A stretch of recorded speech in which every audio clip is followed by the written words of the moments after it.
ലളിതാ സഹസ്രനാമത്തിലെ ധ്യാന ശ്ലോകം. ആദ്യത്തെ ശ്ലോകം.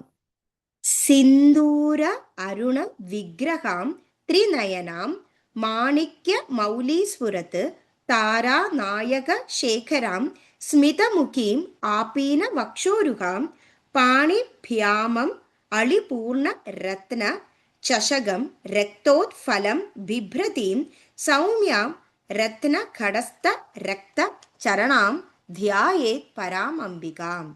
ഇതിൽ ഓരോരോ വാക്കിന്റെ അർത്ഥം എന്താണെന്ന് നമുക്ക് കാണാം.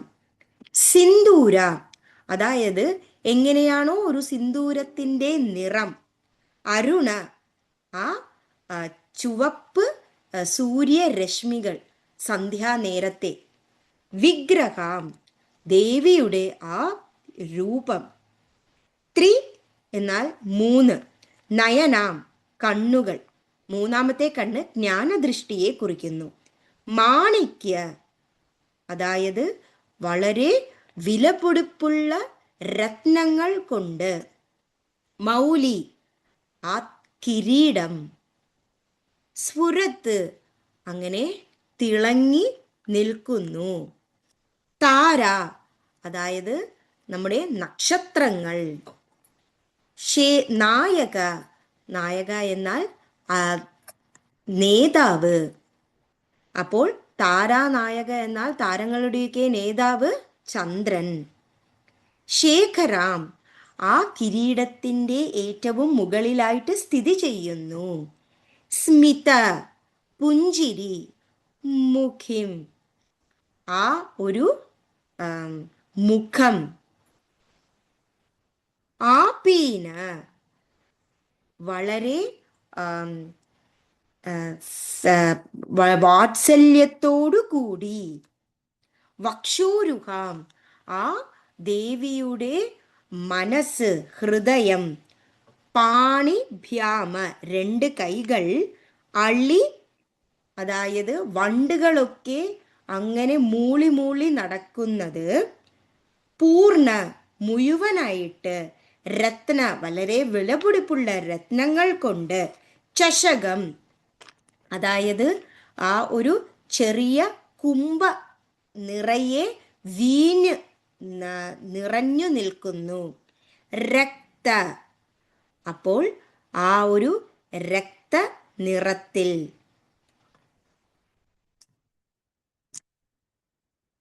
ഉത്ഫലം, അതായത് താമര പൂവ്. ബിഭ്രതീം, അങ്ങനെ ചുയറ്റി വെച്ചിരിക്കുന്നു. സൗമ്യം, വളരെ സൗമ്യമായിട്ടുള്ള, അങ്ങനെ എല്ലാവർക്കും ഇഷ്ടപ്പെടുന്ന രീതിയിലുള്ള. രത്ന, രത്നങ്ങൾ കൊണ്ട്, വിലപിടിപ്പുള്ള രത്നങ്ങൾ കൊണ്ട്. ഘടസ്ഥ, ആ ഒരു കുടത്തിൽ അങ്ങനെ വളരെ മനോഹരമായി അലങ്കരിച്ചിരിക്കുന്നു. രക്ത, ആ ചുവപ്പ് നിറത്തിലുള്ള. ചരണം, ഒരു കാല്. ധ്യായേത്, ഞാൻ മനസ്സുകൊണ്ട് ധ്യാനിക്കുന്നു. പരാം, പരാശക്തിയായ. അംബികാം, എല്ലാവരുടെയും അമ്മയാകുന്ന ആ ദേവിയെ.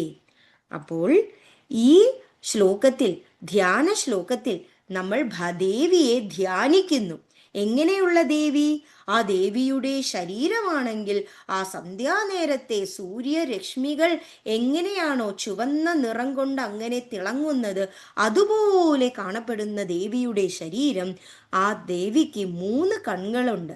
ആ 2 കണ്ണുകൾ നമ്മൾ എല്ലാ വിഗ്രഹത്തിലും എല്ലാ ചിത്രത്തിലും കാണുന്നത് പോലെയും, മൂന്നാമത്തെ കണ്ണിനെ ജ്ഞാനദൃഷ്ടി എന്ന് പറയുന്നു. ആ കണ്ണുകൾ കൊണ്ടാണ് ഓരോരോ ഭക്തന്മാർക്കും ആ ഒരു ജ്ഞാനത്തെ പ്രദാനം ചെയ്യുന്നത്. അതുപോലെ തന്നെ ആ ദേവിയുടെ ആ കിരീടം എന്ന് പറയുന്നത് വളരെ വിലപിടിപ്പുള്ള രത്നങ്ങൾ കൊണ്ട് അങ്ങനെ അലങ്കരിച്ചിരിക്കുന്നു. അതിൻ്റെ ഏറ്റവും മുകളിലായി താരങ്ങളുടെയൊക്കെ നേതാവായ ചന്ദ്രനെ കൊണ്ട് അവിടെ അലങ്കരിക്കപ്പെടുകയും അങ്ങനെ തിളങ്ങി നിൽക്കുകയും ചെയ്യുന്നു. അതുപോലെ തന്നെ ദേവിയുടെ ആ ഒരു പുഞ്ചിരി തൂകിയ ആ മുഖം അത് ഏവരെയും ആകർഷിക്കുന്ന രീതിയിലാണുള്ളത്.